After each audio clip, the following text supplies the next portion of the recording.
Olá, meninos e meninas! Espero que vocês estejam bem ao longo dessa semana, que os estudos estejam sendo proveitosos e vamos começar uma semana nova, assunto novo, conteúdo novo, enfim. Nessa semana a gente vai estudar o primeiro movimento considerado de fato um movimento moderno, né, os artistas impressionistas.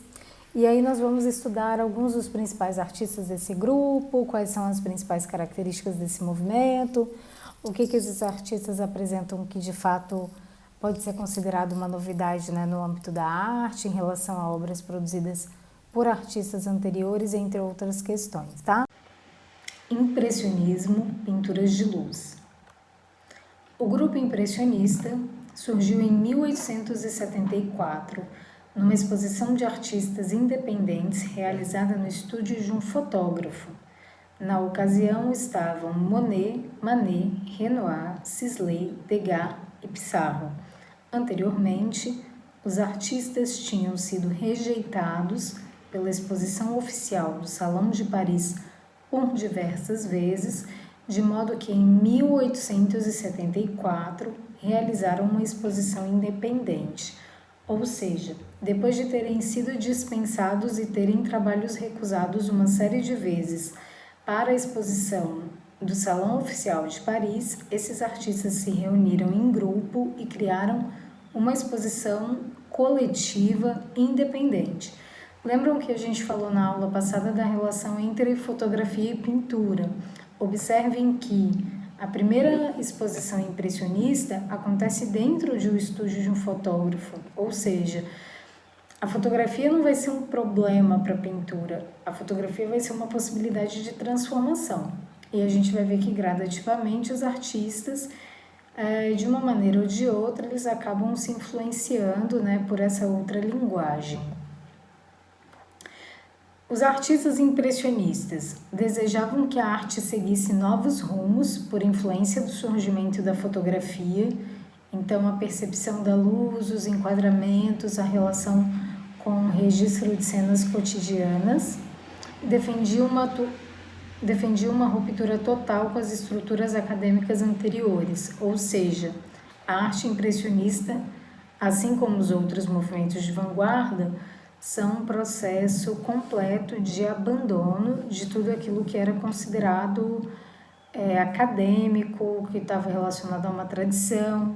Os artistas consideravam isso tudo um pouco meio que antigo, inadequado, conservador, e aí eles estavam a fim de fazer uma coisa nova, de fazer coisas diferentes, enfim, de procurar um trabalho que tivesse mais a ver com todo aquele processo pelo qual a sociedade estava passando, né? A gente chega no final do século XIX e aí dentro desse processo de transformação, industrialização, entre outras coisas, a gente vai ver que os artistas mudam o foco de atenção mesmo do trabalho. As principais características do movimento impressionista são a relação entre arte e ciência. Então, na verdade, a gente vai perceber que o trabalho impressionista tem uma influência muito forte das pesquisas no campo da ótica, né? Então, da física óptica, de como que uma pesquisa voltada para os olhos, para a luz, para a percepção da cor, vai influenciar no trabalho desses artistas. Pintura como apreensão do instante, então uma relação direta com a fotografia, né? Que é um clique objetivo, que você vai lá, olha para a paisagem, e, né, tem uma imagem, e a consciência da transitoriedade do tempo. Essa consciência da transitoriedade do tempo está relacionada à percepção da luz solar, né?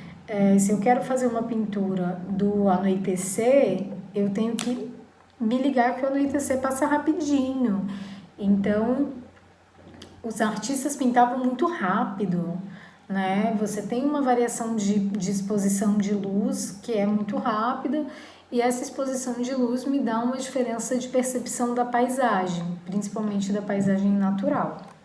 Numa manhã onde nós já não tinha preto, e assim nasceu o impressionismo. Essa é uma frase dita pelo artista Renoir. Aí eu trouxe para vocês verem a obra Retrato de Madame Henriot, feita no ano de 1876. Observem que a pintura ela é feita predominantemente em tons frios, claros, né? Tem uma grande incidência de branco.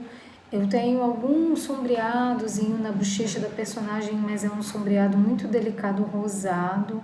A gente praticamente não tem sombreado, na verdade a gente não tem preto nessa obra, né? A gente tem um castanho escuro nos olhos e no cabelo, mas as sombras são todas marcadas por uma projeção do próprio azul.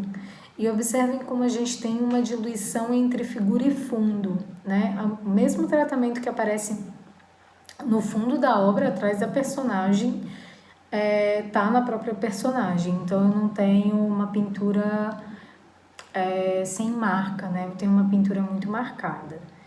Os impressionistas buscavam expressão artística que não estivesse focada na razão e nem na emoção, mas sim que refletisse as impressões da realidade impregnada nos sentidos e na retina, ou seja, a arte impressionista é uma arte visual.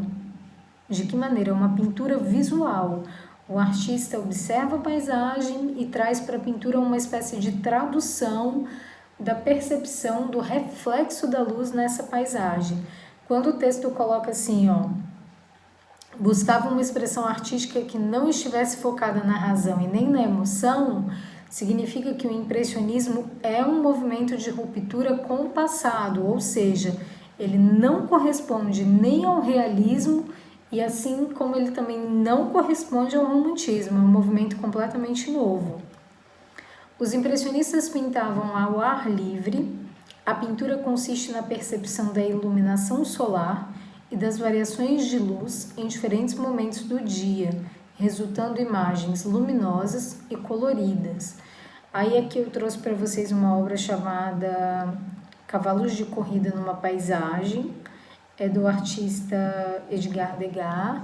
Observem as montanhas lá no fundo, que elas são produzidas com uma variação de tons de rosa, tons de marrom e tons de verde e azul na parte de baixo. A própria projeção dessa sombra, né, dessa área mais escura, que é o que demarca essa espécie de vale, é feito praticamente todo com variação de azul e verde, eu não tenho preto na pintura.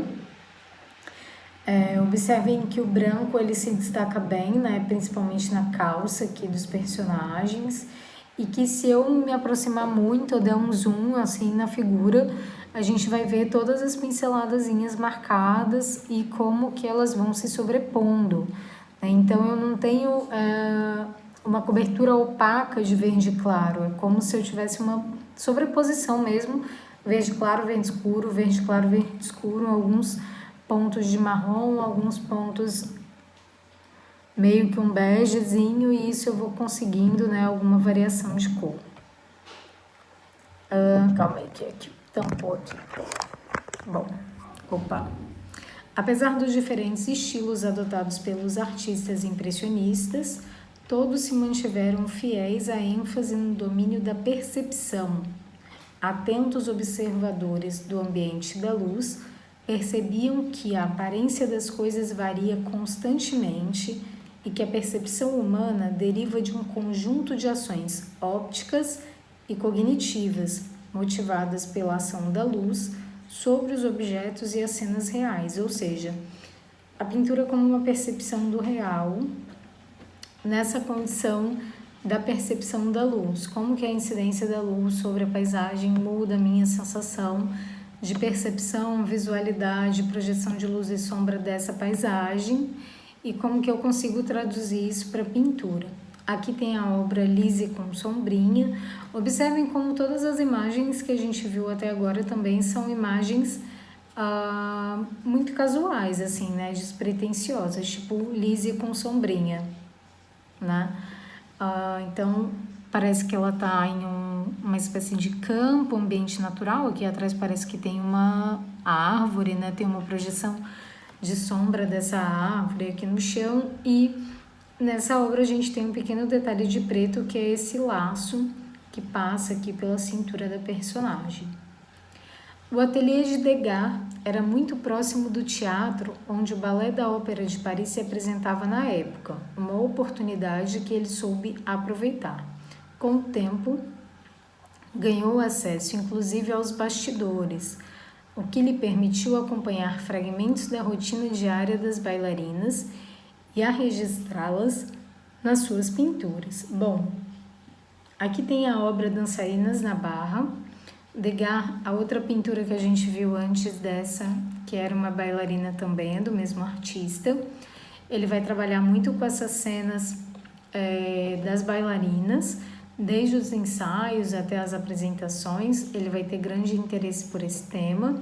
O artista tinha um ateliê próximo, né, ao teatro, e aí ele tinha uma relação um pouco mais íntima, de convivência, enfim, com essas jovens bailarinas, e por isso elas acabam o tempo todo aparecendo nas suas pinturas. Renoir é um outro artista, a gente já falou um pouquinho também, tinha predileção por temas ligados ao retrato. O artista produziu mais de 6.000 quadros, cerca de 100 unidades por ano ao longo de sua vida. Bom, então, 60 anos, né, galera? Vamos lá.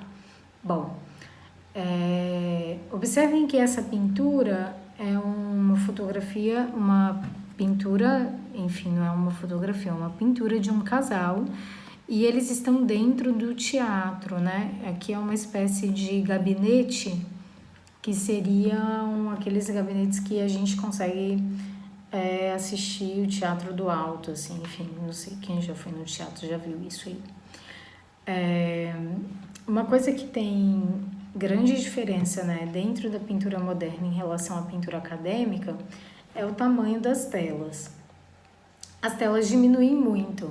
Se os artistas vão pintar ao ar livre, tem essa necessidade de pegar a tela e transportar com maior facilidade. Então, aquela coisa dos grandes painéis de 6 metros por 3 metros de altura, enfim, isso vai meio que diminuindo, assim, quase que desaparece, porque os artistas modernos, de uma maneira geral, eles pensam a pintura como um exercício da própria pintura, né? Como um exercício de pintura, de composição, de desenho, enfim. Então, as pinturas reduzem de tamanho, e essa questão do tempo, né, da pincelada solta, da pincelada marcada, vai fazer com que os artistas também façam muitas pinturas muito rápido, né? Então, não tem aquela coisa de, uma obra demorou 5 anos para ficar pronta, enfim. Entre as características mais comumente atribuídas ao impressionismo estão as pinceladas evidentes e a mistura de tons realizadas diretamente sobre a tela, no entrecruzamento e na sobreposição das pinceladas de várias cores. Somente quando nos afastamos desses quadros podemos visualizar a imagem das fogueiras de porco de Camille Pissarro. Primeiro, cena cotidiana, feira livre, feira de rua, né? Então as pessoas vestidas com roupa de casa, assim, não tem ninguém arrumado. Observem que as mulheres estão, em grande maioria, com cabelo preso, um lenço no cabelo, enfim, avental, né? Não é roupa de festa. Então é uma cena comum, cotidiana, de rua, paisagem de rua, né? Uma cena urbana. E aí, se a gente der zoom nessa imagem, a gente vai observar que as pinceladas são todas marcadas, assim, a gente consegue ver como se fossem tracinhos mesmo, né? Manchinhas que vão sendo colocadas uma sobre a outra, e que essa variação de cores e a sobreposição das pinceladas que me dá uma variação de sombra, de tonalidade de claro e escuro, e que me dão também uma sensação de volume em algumas áreas em que a gente precisa marcar volume. A artista Mary Cassatt tinha como temas cenas da intimidade cotidiana feminina. A gente vai ver que a gente fala muito pouco das artistas mulheres até o início do século XX. Era incomum que as mulheres, né, tivessem acesso à educação naquela época, principalmente a educação no âmbito da arte, para uma vida pública, assim, né, como artista. A gente vai ver que até tem uma série de pintoras, escritoras e artistas, enfim, mulheres antes do século XX, mas que em alguns casos muitas delas usavam até nome dos irmãos, do pai que já tinha morrido, enfim, para ter o trabalho aceito na sociedade da época. Bom, Então essa artista já era uma artista mulher que trabalhava naquela época, né? Uma obra de 1900, então ela é bem pioneira, assim, bem pra frentona em relação às outras, né? Enfim, na sua geração. E aí ela vai trabalhar com cenas do universo feminino mesmo, né? Da coisa da casa, da convivência familiar. Observem que nessa pintura tem uma moça com um bebezinho no colo, né? Então é uma coisa mais da vida doméstica mesmo. Várias de suas obras trazem momentos cotidianos entre mães e filhos, revelando um universo particular e extremamente feminino para a época, né? Bom, algumas referências impressionistas, elas chegam ao Brasil também. A gente vai ver que no final do século XIX, os artistas brasileiros, eles já têm uma grande referência da arte europeia, de uma maneira geral.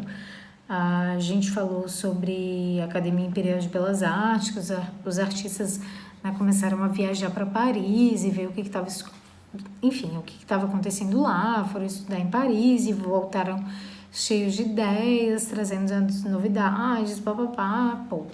E aí a gente vai ter uma série de artistas brasileiros que começam a produzir obras com essas características já modernas também, abandonando gradativamente algumas questões que eram fundamentais para a arte acadêmica. Eliseu de Ângelo Visconti foi um artista brasileiro considerado um dos representantes da pintura impressionista no Brasil.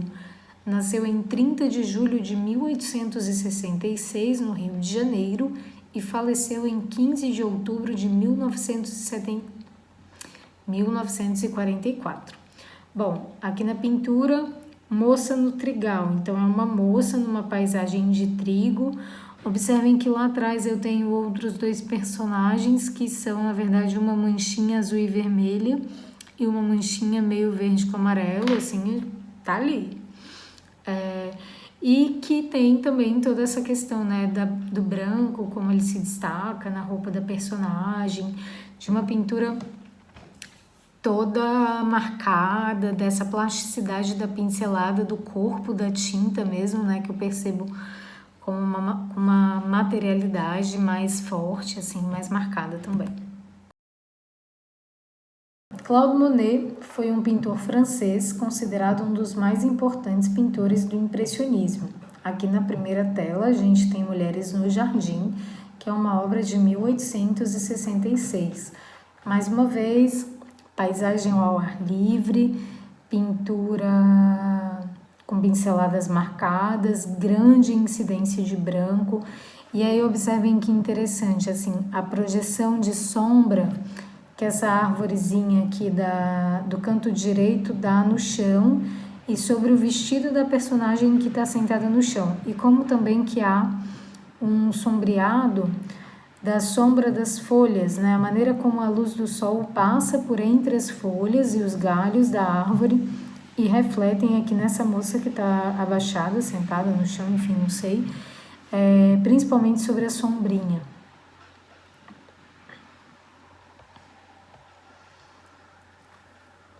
Dessa obra surgiu o título do grupo Impressionistas.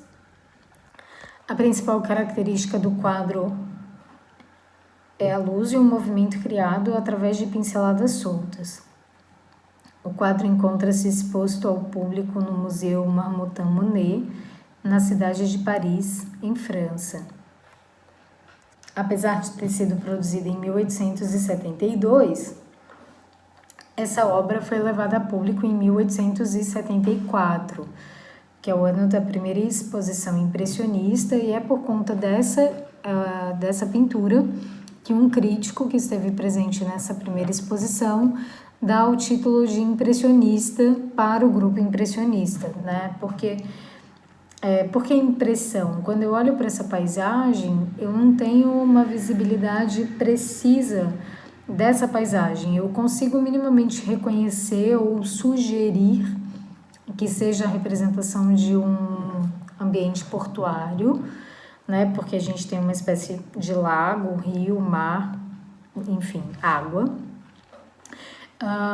com uma silhueta marcada em tons de verde ou cinza mais escuro, né? Duas pequenas embarcações, com a sugestão de alguns personagens dentro dessas embarcações. Ao fundo eu tenho uma sensação de alguns guindastes ou torres, enfim, a gente tem um conjunto de traços, né, colocados na pintura que não permitem que a gente defina com tanta precisão assim o que é essa paisagem. E lá ao fundo eu tenho uma bola laranja que é a representação do sol, né? Então, o sol nascendo e a maneira como o sol, a luz do sol também reflete aí na água, é uma questão interessante para a gente pensar nessa obra. Observem que as duas embarcações são apenas silhuetas, a gente não tem detalhamento desses personagens, a gente não vê com precisão quem são esses personagens, né? Detalhe de fisionomia, de características, enfim. A pintura ela é toda manchada, né? Eu tenho uma grande área em que tem uma predominância dos tons de lilás e violeta, com essa sobreposição de azul. Aí aqui embaixo eu tenho umas pinceladas em tom de verde que são bem marcadas e que elas, inclusive, pegam, né, um pouco dessa tinta violeta, lilás, que a gente tem aqui no fundo, e que essa tinta, como ela estava molhada, né, a pintura ela é rápida, então a tinta não dá conta de secar, então a cor de cima ela acaba se misturando com a cor de baixo e vai tendo esse rastro também. Isso tudo são questões que faz com que a gente reconheça pinturas impressionistas se a gente chegar num museu e for ver um conjunto de obras ou for comparar essas obras com obras de outras épocas. O artista pintou 33 versões da fachada da Catedral de Rouen, ícone da arquitetura gótica. Monet buscava capturar a luz e as cores em diferentes horas do dia e em diferentes estações do ano. Para isso, montou o seu ateliê num quarto em frente ao edifício. Eu trouxe aqui um conjunto, uma parte, enfim, dessas 33 pinturas, não estão todas elas aqui. Mas a gente consegue perceber como que de uma para outra tem uma grande diferença de luz, projeção de sombra, incidência das cores, a cor que o artista escolheu. Se a gente pensa, né, primavera, verão, outono, inverno, dia frio, dia quente, muita luz, pouca luz, tá com sol, tá chovendo, tá nublado. Então, são essas características que o artista vai colocando no seu trabalho e que permitem que uma única paisagem, uma mesma cena, tenha representações muito diferentes no mesmo lugar. Em suas pinturas, Monet pretendia analisar as diferentes influências que a luz pode exercer sobre a percepção da realidade. Então, observem nessa obra, por exemplo, como que as pinceladas, né, brancas, pretas, azuis e esse tom meio esverdeado compõem a água, né, como que as pinceladas verdes e amarelas criam uma variação de cor nas árvores, como que os personagens são pintados, né, e observe que é uma pintura muito delicada, né, ela não tem, nenhum dos personagens tem uma fisionomia muito bem definida, é como se a pintura impressionista fosse uma insinuação, né? Eu tenho todos os personagens colocados, eu consigo identificar esse lugar, eu consigo identificar até o gênero dos personagens, né? Onde eu tenho representações de homens e mulheres, mas eu não tenho uma fisionomia marcada, né? Esses detalhes colocados. São outras questões que estão em jogo agora, tá? A principal questão da pintura impressionista vai ser mesmo a percepção da luz e como que a luz influencia sobre a percepção da paisagem e como que a gente pode traduzir, então, essa percepção para a pintura. Monet, o artista, plantou inúmeras espécies de flores, plantas ornamentais e árvores frutíferas. Criou espontaneamente 2 jardins, Jardim d'Água e Jardim da Normândia. Essa é a famosa fonte japonesa retratada por Monet em 45 obras.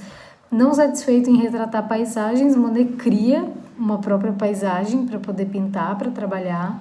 Ele compra uma casa de campo, nessa casa de campo ele cria 2 grandes jardins, são espaços ainda abertos hoje para visitação, então se você quiser incluir no seu roteiro de viagem de férias, é possível conhecer esse lugar, são lugares lindos. Tem uma série de obras de Monet que são feitas, né, a partir da observação dessas paisagens. Então, as espécies de flor, as espécies vegetais, a maneira como a luz incide sobre essa paisagem, a ponte japonesa sobre o rio, né, tem várias fotografias de época e filmes, enfim, que mostram o artista algumas horas do dia produzindo nesse lugar e acabam sendo um lugar muito comum dentro das suas pinturas. Aqui uma pintura do artista, que é sobre a ponte japonesa, enfim, no seu jardim. A pintura do artista apresenta as pinceladas rápidas, o não delineamento das formas e o estudo da luz, características do impressionismo. Então a gente observa aqui, né, desde a maneira como as cores são colocadas, então é muito mais sobre a percepção da cor a partir da incidência da luz do que a cor numa paisagem real, assim. Se você parar diante de uma árvore e olhar para essa árvore na luz do sol, você vai perceber que o reflexo da luz sobre cada uma das folhas faz com que a gente tenha uma percepção muito variada de tons de verde, né? Se essas folhas, por exemplo, se movimentam, sim ou não, essa percepção ela também vai se modificando. O artista sempre utilizou o lago como espelho e jogo de reflexões em suas criações e representações de cores, luzes e sombras. No final de sua vida, o artista havia plantado mais de 1.800 espécies de flores e plantas. Então, aqui tem mais uma fotografia, um pouco mais distante, do Jardim de Monet, que mostra pra gente a grande beleza desse jardim, lugar lindo, espero conhecer um dia. Espero que vocês também possam conhecer um dia, enfim. Então, observem que na própria fotografia a gente já consegue perceber a maneira como a incidência do céu, né, da luz solar do céu, reflete na água e como que também as plantas ao redor refletem na água por conta dessa luminosidade desse lugar de beleza encantadora. Bom, aqui uma outra obra de Manet, feita sobre o lago, né? As ninféias. Ninféias são essas plantas, essas flores que ficam meio que boiando assim e que costumam cobrir alguns rios. Então, Monet tem uma série de pinturas sobre esse tema, não só as ninféias, mas também outras espécies de flores e vegetais que viviam ali nesse jardim que ele mesmo criou. E aqui, para a gente encerrar, uma fotografia do artista Claude Monet em seu jardim de água, né, muito tranquilo, sentadinho aí num banquinho à beira do seu jardim, no qual ele passou algumas boas horas, né, da sua vida aí para produzir as obras que talvez sejam suas obras mais importantes, enfim, que acompanharam todo o repertório plástico do artista, todo o sucesso do artista ao longo da sua vida. Vocês podem procurar um pouquinho mais sobre os artistas que nós falamos hoje em algumas páginas de internet. Tem uma série de museus que são possíveis de visitar agora, durante a quarentena, pelos sites, então pode ser legal se vocês tiverem curiosidade de pesquisar. Boas aulas, bons estudos, qualquer dúvida vocês podem me mandar por e-mail e fechou, tá bom? Tchau, galera, boa semana para vocês.